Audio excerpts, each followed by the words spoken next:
Queridos, primeira carta de Paulo aos Tessalonicenses.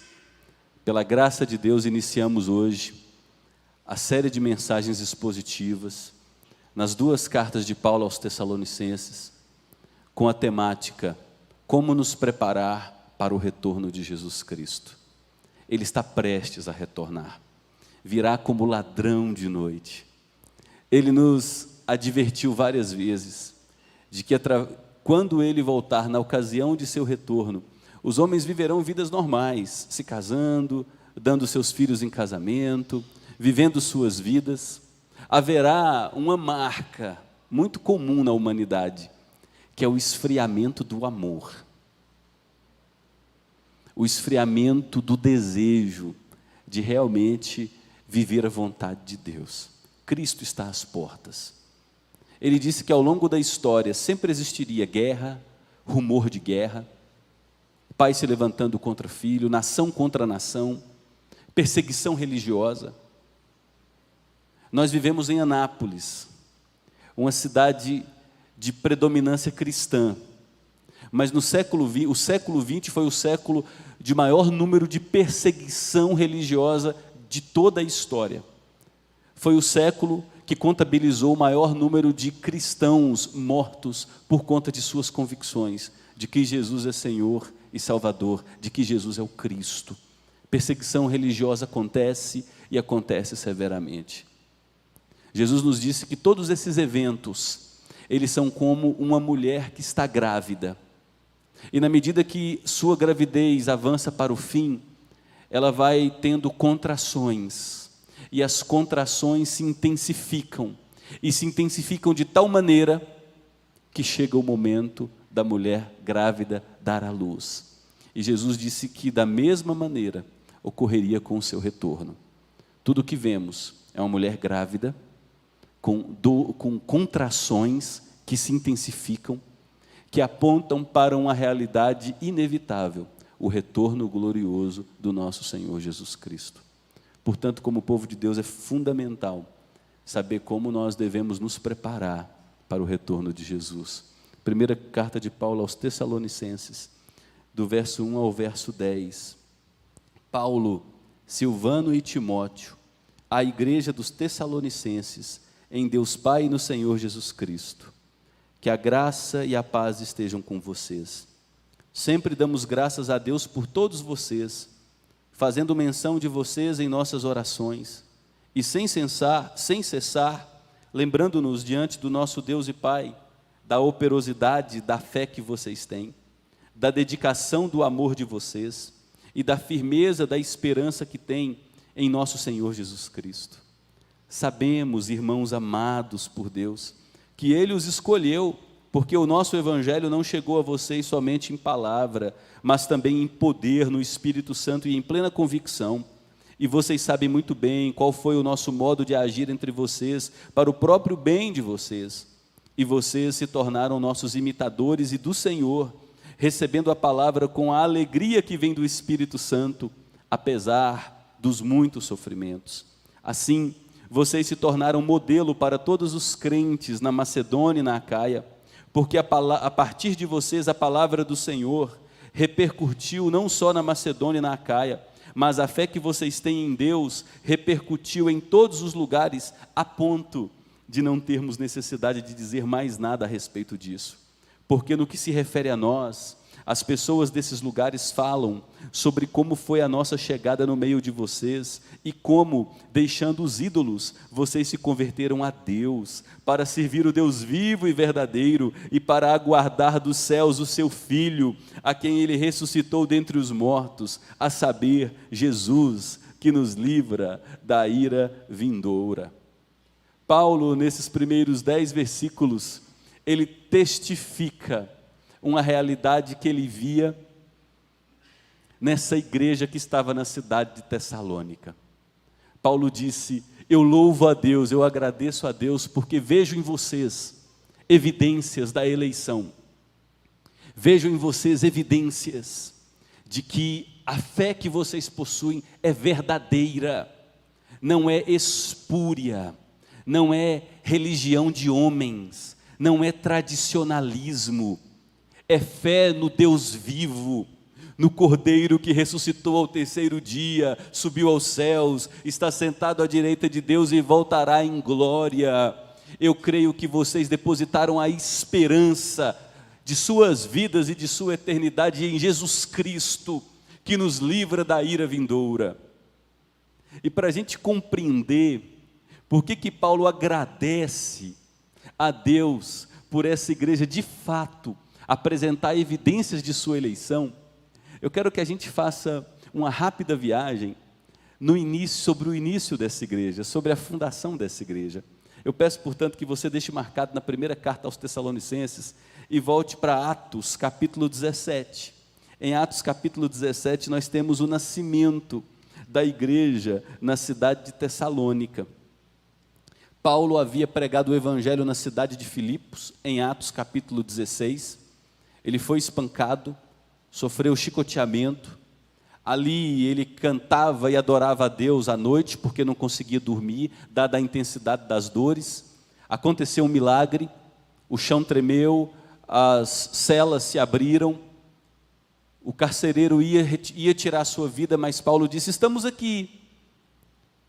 Naquela noite o carcereiro levou Paulo e Silas para sua casa, cuidou de suas feridas. Paulo proclamou o evangelho ao carcereiro, o carcereiro se converteu e foi batizado com toda a sua casa, mas Paulo precisou sair da cidade de Filipe, porque a perseguição sobre si era intensa. Paulo corria risco sim de morrer, e ele vai para a cidade de Tessalônica. E o versículo 1 de Atos 17 nos diz que, tendo passado por Anfípolis e Apolônia, Paulo e Silas chegaram a Tessalônica, onde havia uma sinagoga dos judeus. Nós estamos diante da segunda viagem missionária de Paulo. Paulo era um estrategista por natureza. Tessalônica era a capital da província da Macedônia. Paulo ele passa por Anfípolis e Apolônia, cidades menores e menos relevantes que Tessalônica. Paulo era um estrategista por excelência. Ele acreditava que, se condicionasse suas energias nas cidades maiores, nos grandes centros urbanos, comerciais, se o evangelho chegasse naquela cidade relevante, por meio daquela cidade relevante, todo o estado, aquela província poderia ser alcançada. Depois, no versículo 2, nós vemos a estratégia de Paulo. Ele vai para uma sinagoga. Em toda cidade que Paulo vai pregar o evangelho, em primeiro lugar ele prega numa sinagoga, porque Paulo era judeu. E antes de se converter a Cristo, ele era um rabino respeitadíssimo. Então ele usa ainda a influência que tinha antes da sua conversão para chegar nas sinagogas e pregar o evangelho. E os versículos 2 e 3 nos mostram qual era a metodologia utilizada por Paulo. O versículo 2 nos diz que Paulo, segundo o seu costume, foi procurá-los e por 3 sábados na sinagoga, ele discutiu com eles a respeito das Escrituras, expondo e demonstrando ter sido necessário que o Cristo padecesse e ressuscitasse dos mortos. Paulo dizia: este Jesus que eu anuncio a vocês é o Cristo, o Salvador, o enviado por Deus. A metodologia de Paulo ao entrar nas sinagogas era alcançar a mente, usar as Escrituras do Antigo Testamento para mostrar que Cristo cumpre toda a palavra do Antigo Testamento, que Cristo é o Messias prometido por Deus, que nunca cometeu pecado, que nasceu da Virgem, padeceu sob Pôncio Pilatos, e ao morrer na cruz, ele estava esmagando a cabeça da serpente, e estava nos retirando de um império das trevas, e nos transportando para o reino de Jesus Cristo, onde há abundância de amor e de graça. Então Paulo apelava à lógica, ao raciocínio das pessoas. Ele mostrava pelas Escrituras que Cristo é o cumprimento de toda a expectativa do Antigo Testamento. Jesus é o Messias esperado por Israel. E aí, o versículo 4 nos mostra o resultado da obra de Paulo na cidade de Tessalônica.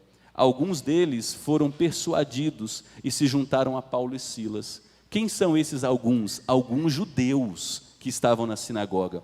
E Lucas segue em Atos dizendo: o mesmo aconteceu com numerosa multidão de gregos piedosos e muitas mulheres importantes. Note o milagre de Deus. Paulo pregou por 3 sábados, menos de um mês. Quando Deus deseja transformar, quando Deus deseja mudar vidas, quando Deus deseja derramar conversões, Ele o faz soberanamente, espetacularmente, de modo que a gente não consegue compreender.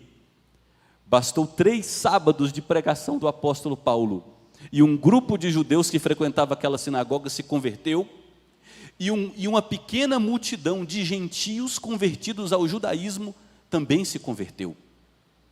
Dentre esse grupo de gentio, mulheres importantes.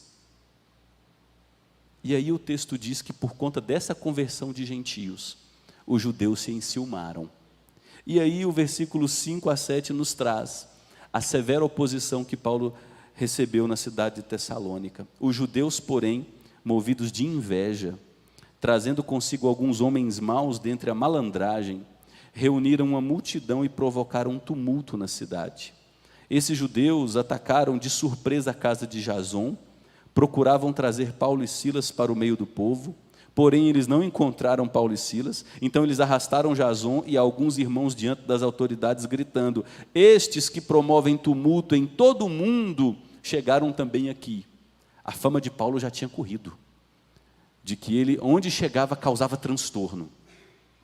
Eles tentaram encontrar Paulo e Silas, não encontraram, pegaram Jason, que era um judeu que se converteu por conta da pregação de Paulo na sinagoga, e eles seguem dizendo: todos eles agem contra os decretos de César, dizendo que existe outro rei chamado Jesus.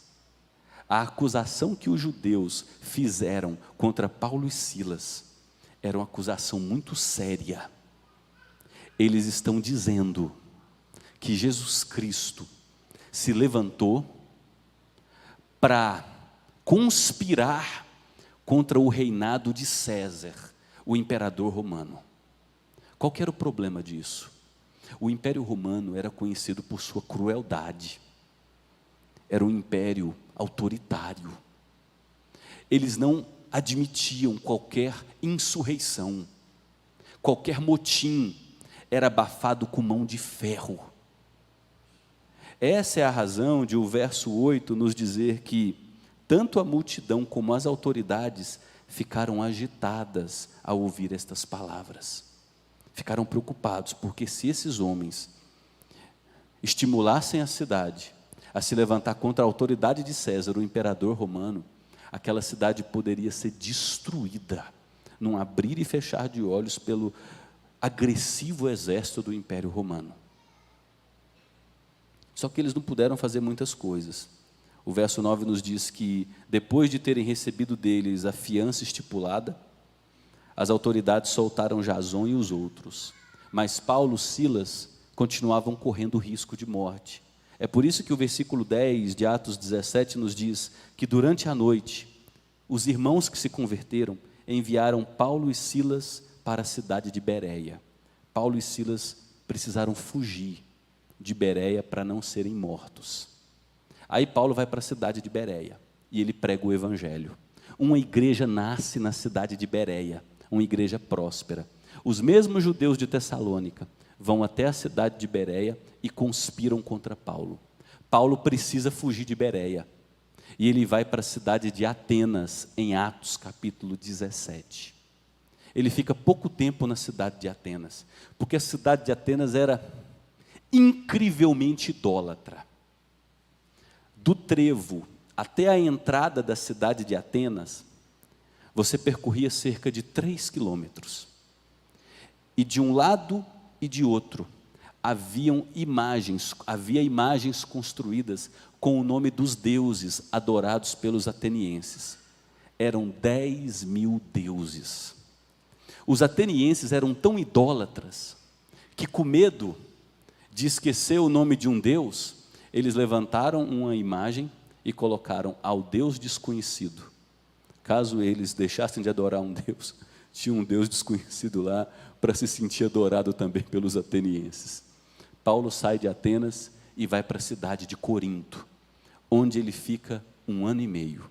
E estando em Corinto, Paulo fica preocupado com a igreja de Tessalônica.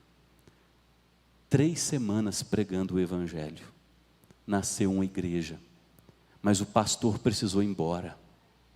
Era natural que essa igreja tivesse muitas dúvidas. Paulo precisou fugir por conta de uma perseguição muito forte que sofreu. Ele manda então Timóteo e seu companheiro de viagem Silas até a cidade de Tessalônica, saber notícias da igreja. Eles retornam, e retornam trazendo notícias maravilhosas a Paulo, de que eles permaneciam firmes na fé, de que eles amavam Jesus Cristo, de que eles se amavam, de que eles tinham um carinho tão grande por Paulo, e de que eles estavam com muita saudade de Paulo. E eles trouxeram algumas dúvidas também para Paulo, sobre a ressurreição dos mortos, porque havia uma severa perseguição. Paulo recebe então esse relatório de Timóteo e Silas, e ele escreve a carta que temos em mãos, a primeira carta aos Tessalonicenses. É por isso, e eu agora peço que você volte na primeira carta aos Tessalonicenses, que nós temos aí do verso 2 e no verso 3, uma oração de gratidão de Paulo, onde ele diz: sempre damos graças a Deus por todos vocês. Eu faço menção de vocês em nossas orações e sem cessar. Eu me lembro diante de Deus e Pai, da operosidade da fé que vocês têm, da dedicação do amor de vocês e da firmeza da esperança que vocês têm em Jesus Cristo. Quais são os 3 motivos da gratidão de Paulo pela igreja de Tessalônica? A fé de vocês é operante, é uma fé que trabalha. O que é uma fé que trabalha? Eu pus minha confiança em Jesus Cristo. Eu creio que a obra dele realizada por mim é real. E eu viverei as implicações de sua obra e de sua palavra para a minha vida, custe o que custar. A fé operante é a fé de Abraão. Abraão, pega teu filho, teu único filho, aquele a quem amas, e vá para um lugar que eu vou te mostrar, e ali ofereça teu filho em sacrifício. E Abraão, por ter fé operante, sem duvidar da palavra de Deus, ele segue em direção ao monte Moriá, o lugar que Deus mostraria. A fé operante é aquela convicção de que se Deus revelou, é inerrante, se Deus revelou, é autoridade, se Deus falou, eu creio, amém. A palavra de Deus é o meu amém. Essa igreja está nas orações de Paulo, porque além da fé operante, eles têm um amor, olha o que Paulo diz, um amor dedicado. Eles se dedicavam uns aos outros, o exercício da compaixão, o exercício da hospitalidade, o exercício da misericórdia. Toda fé operante me converge para uma vida de relacionamento com o povo de Deus, para uma vida de compaixão, exercício da misericórdia, amor pelo mundo. O apóstolo João nos diz: como é que eu posso dizer que eu amo a um Deus a quem eu não vejo, se eu não consigo amar o meu irmão que está do meu lado, criado à imagem e semelhança de Deus? A fé operante, ela é acompanhada de amor abundante. E Paulo nos traz a terceira razão de sua gratidão por essa igreja. Tinha uma fé que trabalhava, tinha um amor marcado por dedicação, e ele nos diz no versículo 3, que essa igreja tinha uma esperança firme. Esperança, gente, não é a expectativa de que algo tenha a possibilidade de dar certo. A esperança nas Escrituras tem a ver com convicção de que aquela fé se cumprirá, porque é uma fé construída sobre a palavra de Deus. Paulo disse que essa igreja, quando recebeu o Evangelho, teve o seu coração transformado de tal maneira que eles de fato criam, que se tornaram cidadãos escatológicos, de que Jesus voltará. Então eles vivem nesta vida, sendo cidadãos dos céus, uma esperança de vida eterna que os movimenta no dia a dia. 3 motivos maravilhosos da gratidão de Paulo em suas orações por esse povo. E aí ele segue nos versos 4 a 10, trazendo uma parte que eu acho tão linda nas Escrituras. Ele diz: olha, sabemos, irmãos amados, por Deus, que Ele os elegeu. Paulo tinha a certeza de que esse povo que estava na cidade de Tessalônica havia sido eleito por Deus. Eleição, queridos, é uma doutrina revelada nas páginas de toda a Bíblia.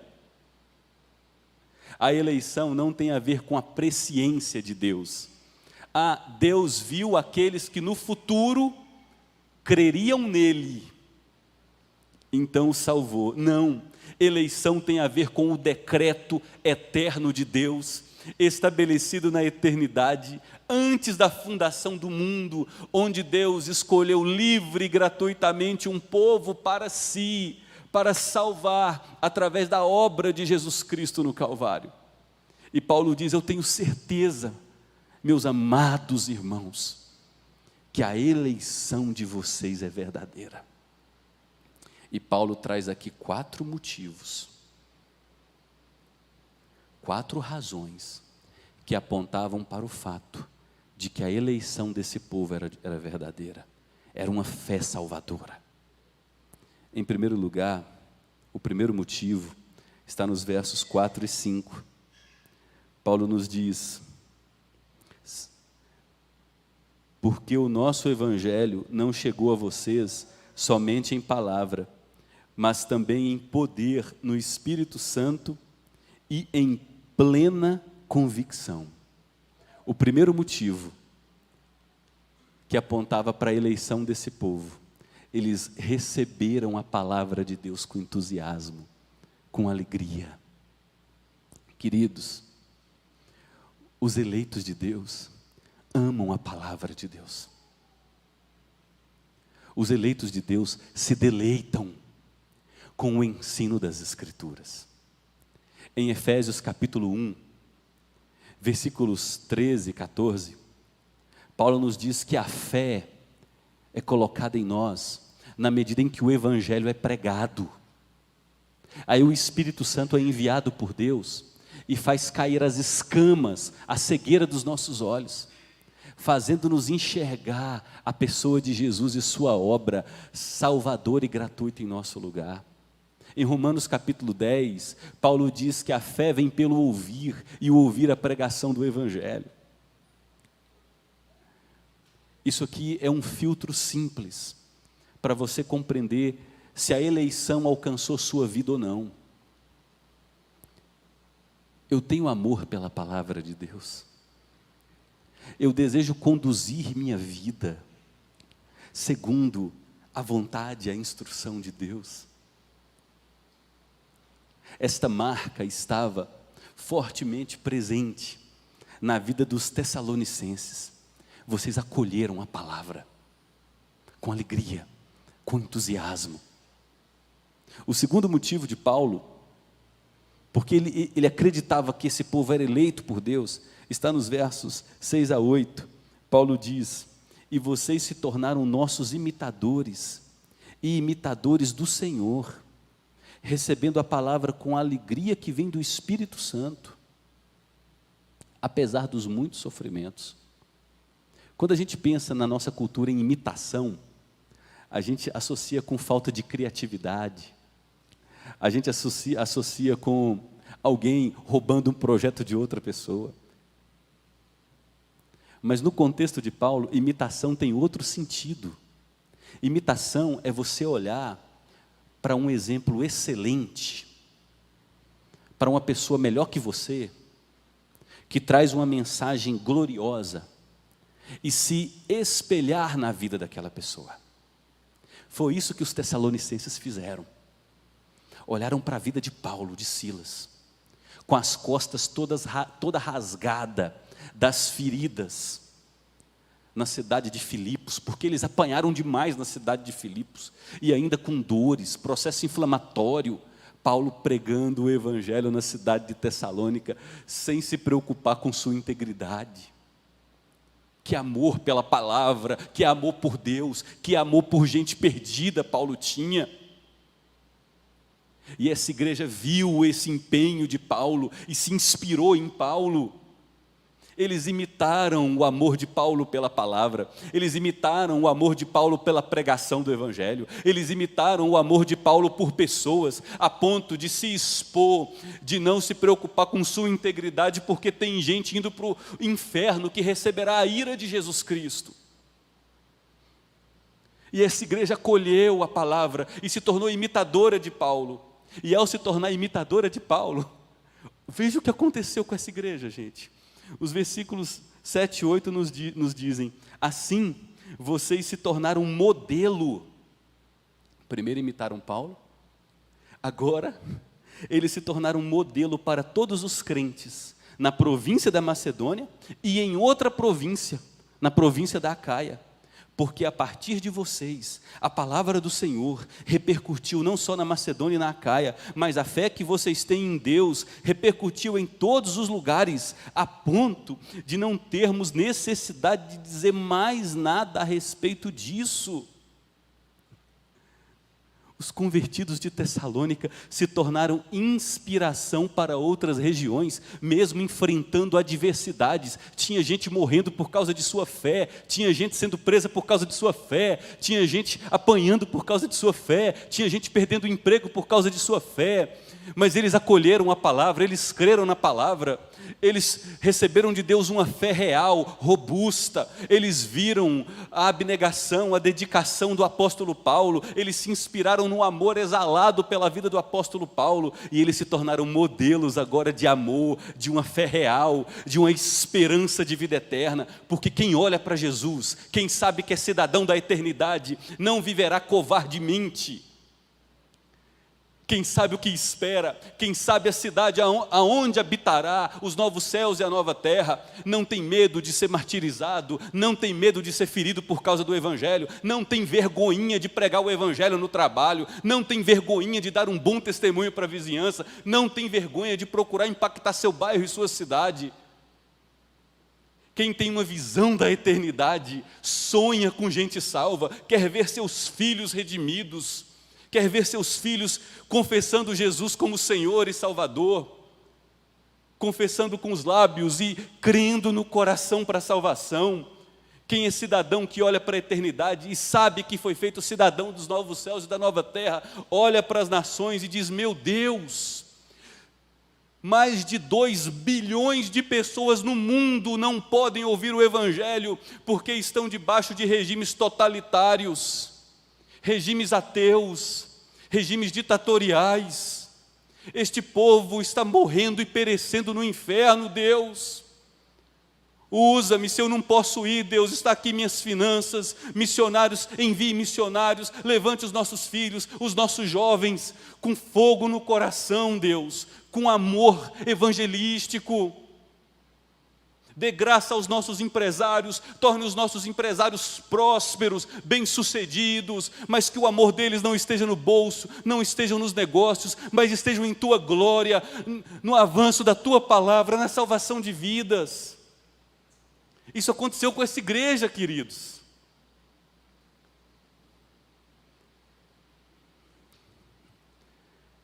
O terceiro motivo, porque Paulo cria que essa igreja era eleita. Olha o versículo 9. Porque no que se refere a nós, as pessoas desses lugares falam sobre como foi a nossa chegada no meio de vocês. E como, deixando os ídolos, vocês se converteram a Deus para servir o Deus vivo e verdadeiro. Queridos, a cultura dos gregos era politeísta. Só em Atenas, mais de 10.000 deuses. E para não correr o risco de esquecer o nome de nenhum, constrói uma imagem e dá o nome ao Deus desconhecido e queima o holocausto a esse ao Deus desconhecido, para não desagradar o Deus que não conhece.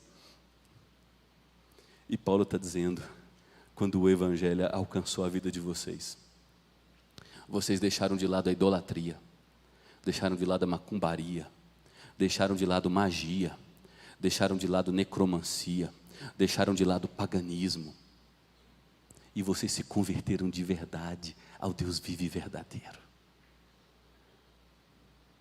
Deixa marcado aí, e vá lá para a segunda carta de Paulo aos Coríntios, volte só poucas páginas.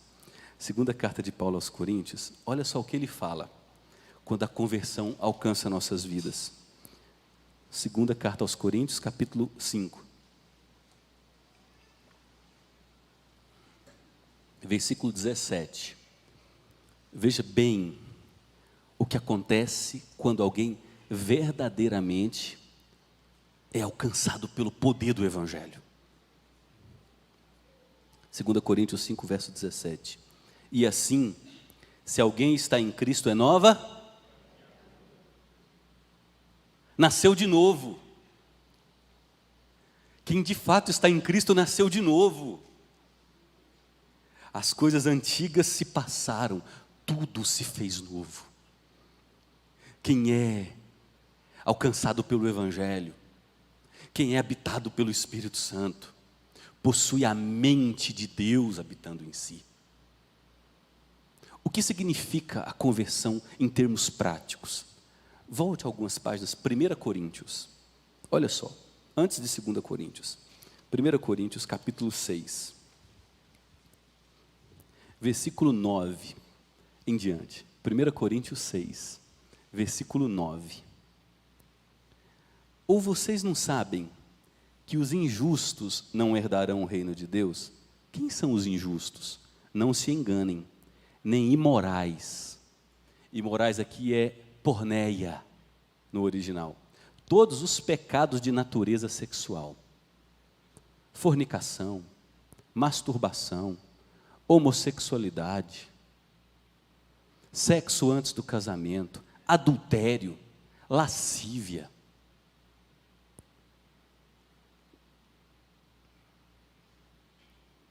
Nem imorais, nem idólatras, nem adúlteros, nem afeminados, nem homossexuais.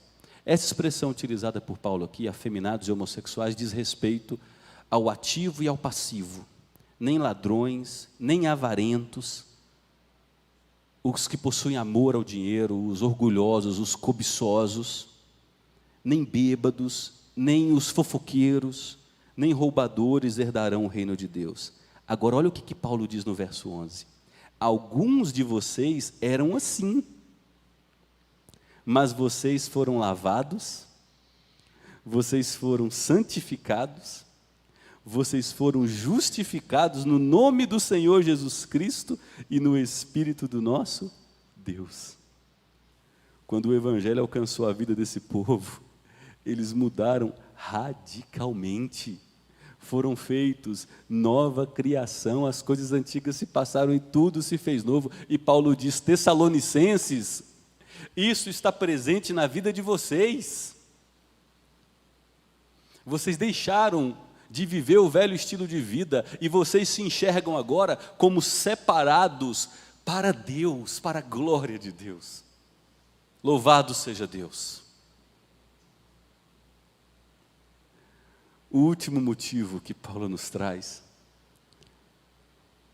o porquê ele via a eleição na vida desse povo, está no versículo 10. Ele vai dizer, e para aguardar dos céus o seu Filho, a quem ele ressuscitou dentre os mortos, a saber, Jesus, que nos livra da ira vindoura. Paulo via nessa igreja um desejo de viver com esperança escatológica.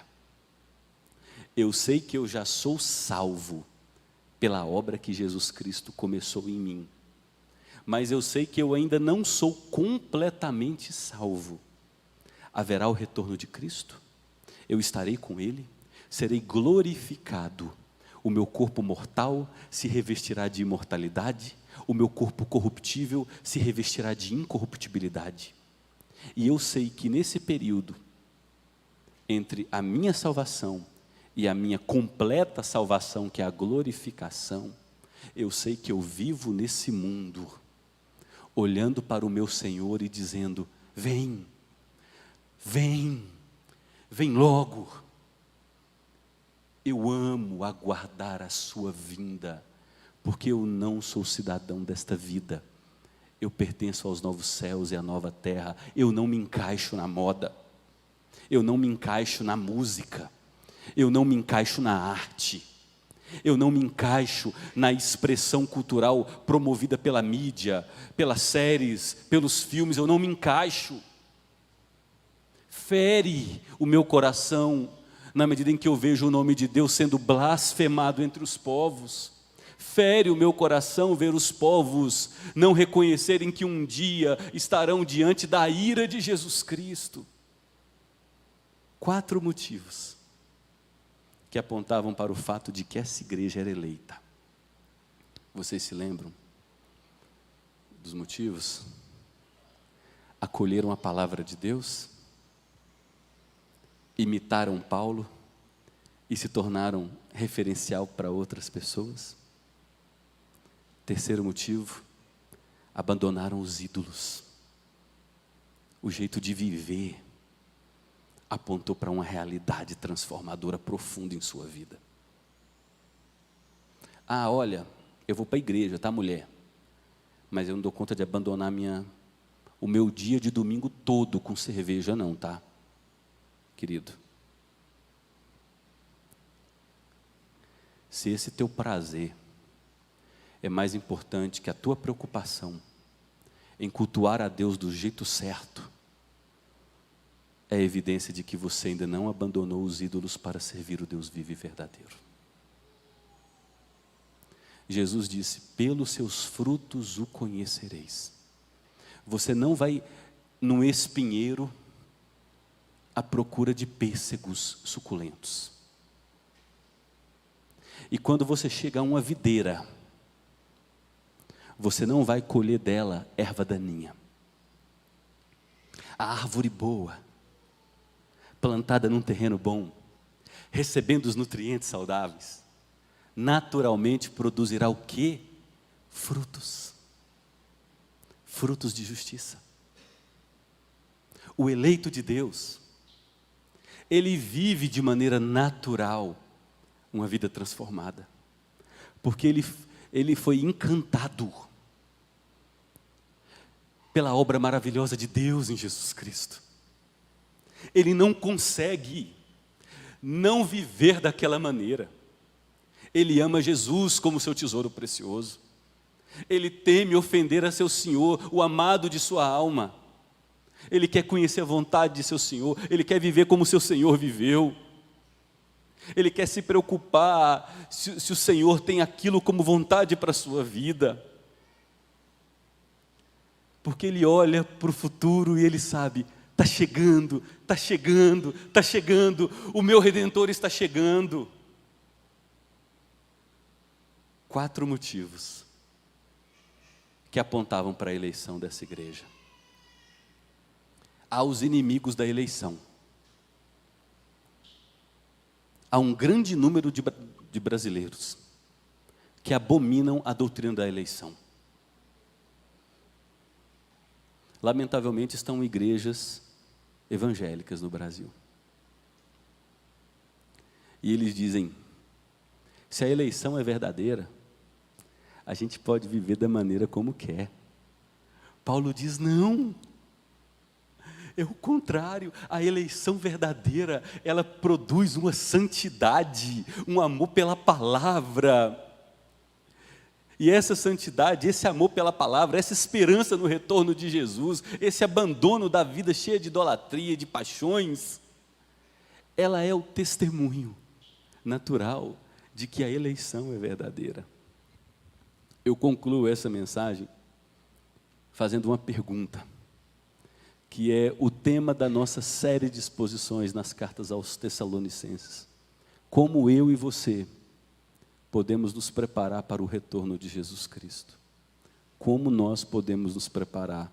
Em primeiro lugar, nós nos preparamos para o retorno de Jesus Cristo, valorizando a pregação e o ensino da palavra, porque Deus usa a sua palavra para nos converter e nos santificar, para mostrar a sua vontade, para iluminar um caminho escuro para andarmos. Sua palavra nos restaura, sua palavra nos anima, sua palavra nos levanta. Note que pecados grosseiros, desânimo, aflição, acontecem em nossas vidas na medida em que nós nos afastamos da palavra. Quando a pessoa se afasta da igreja, da comunhão com os santos, se torna cínica, amarga, julgadora, é porque lá atrás, muito tempo antes, ela se afastou da palavra que santifica. Então nós aguardamos o retorno de Jesus Cristo, valorizando a pregação e a palavra, porque Deus usa a sua palavra para nos converter e nos santificar.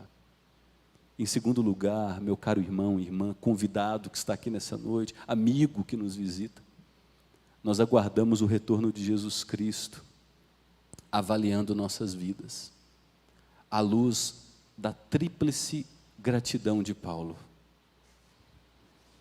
fé operante, amor dedicado e esperança. Fé, esperança e amor. Eu aguardo o retorno do meu Senhor, sondando minha vida. Se o apóstolo Paulo, ou se o Senhor Jesus Cristo orasse por mim nesse momento, ele poderia dizer: eu não canso de agradecer a Deus por você, porque eu encontro em sua vida uma fé que acolheu a palavra de verdade. Eu encontro em sua vida um amor dedicado. Não há indiferença, não há essa falta de sensibilidade por quem sofre, tão marcante em nossos dias. Em você não, meu filho, eu agradeço a Deus porque em você não. E há em você uma esperança que te consome pelo retorno do seu Senhor, seu noivo, o amado de sua alma. E por fim, a gente aguarda o retorno de Jesus Cristo, sondando os nossos corações, se a eleição de fato alcançou nossas vidas. Talvez haja pessoas aqui que inclusive frequentam igrejas há anos, que talvez frequentem esta igreja há anos, mas se forem honestas com suas vidas, não verão o acolhimento da palavra, não verão uma imitação madura de Jesus Cristo, não verão uma vida diferente, não verão um desejo pelo retorno de Jesus. Tem crente que diz: pastor, tem medo de morrer. É mesmo? Como assim? Como assim? Como é que você pode ter medo de encontrar com seu Senhor? Como é que você pode amar essa vida com suas dores, mais do que amar a excelência perfeita do Salvador que te conquistou para Ele? A gente aguarda o retorno do nosso Senhor, avaliando se de fato a eleição aconteceu em nossas vidas. Nós nunca seremos perfeitos nesses 4 pontos: o acolhimento da palavra, a imitação de Jesus Cristo, uma vida diferente, irrepreensível, absolutamente irrepreensível, uma esperança pelo retorno de Jesus. Nunca viveremos isso plenamente nessa vida, mas nós temos isso como um fogo que consome o nosso coração. Se para você frequentar boteco e se embriagar é algo normal,